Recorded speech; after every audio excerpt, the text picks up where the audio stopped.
जदि किछि building block गुडी को निरंतर देखा जाए तेबे सुरक्षित पेमेंट को निश्चित करा जाय परिबो।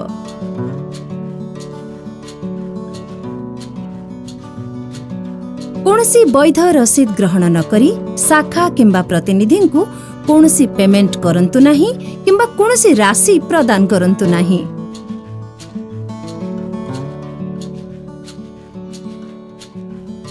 एक वैध रसीद हेउछि एक शाखा किंबा संग्रह कार्यनिर्वाही व्यक्तिंक द्वारा मोबाइल बा प्रिंटर रु प्रिंट करी दिया जायथिबा रसीद एवं एहा हेउछि 2 बैंक रो प्रो कलेक्ट आवेदन रु उत्पन्न होइथिबा रसीद।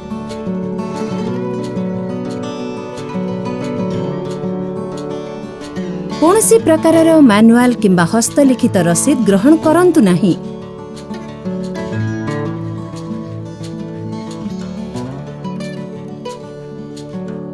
कोनसी प्रकारर संशोधन किंबा परिवर्तन करा जायथिबा कोनसी रसीद ग्रहण करंतु नाही।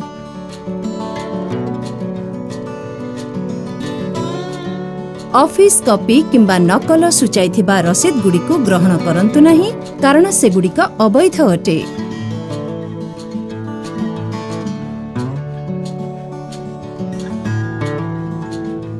रसीद रे प्रिंट होइतिबा तारीख, चुक्तिनामा नंबर, ऋण ग्रहीतांक नाम, परिमाण एवं अन्यान्य विवरणी सठिक थिबा को निश्चित करंतु।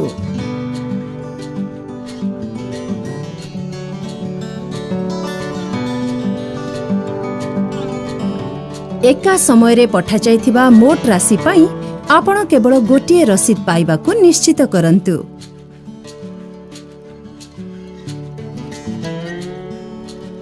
पेमेंट रसीद ग्रहण करिबा बेले आपण रसीद रे दस्तखत करी ऑफिस रे कॉपी को कार्यनिर्वाही अधिकारी को हस्तांतर करिबा को निश्चित करंतु। एक ई रिसिप्ट विकल्प बाछि कागजहीन प्रक्रिया को बाछंतु। दयाकरी आपणकर ईमेल आईडी किंबा मोबाइल नंबर शेयर करिबा को मने रखंतु।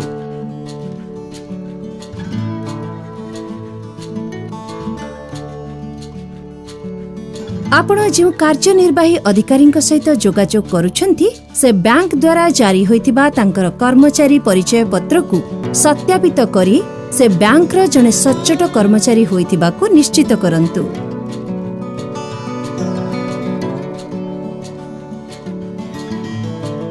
मने रखंतु 50,000 किंबा ताठारु अधिक नगद पेमेंट करिबा पई आपणको पैन कार्ड रो एक स्वप्रमाणित कॉपी आवश्यक अटे।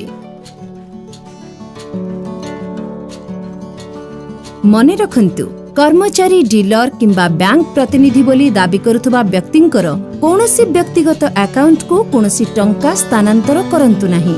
इंडसइंड बैंक एहा कदापि करिबाको कहिबो नाही। दुखित हेबा अपेक्षा सुरक्षित रहिबा भल।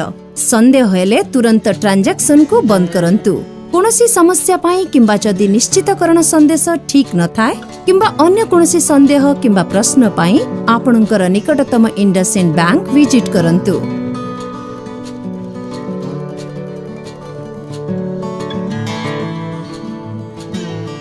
पेमेंट करिबा समय रे सुरक्षित रुहंतु।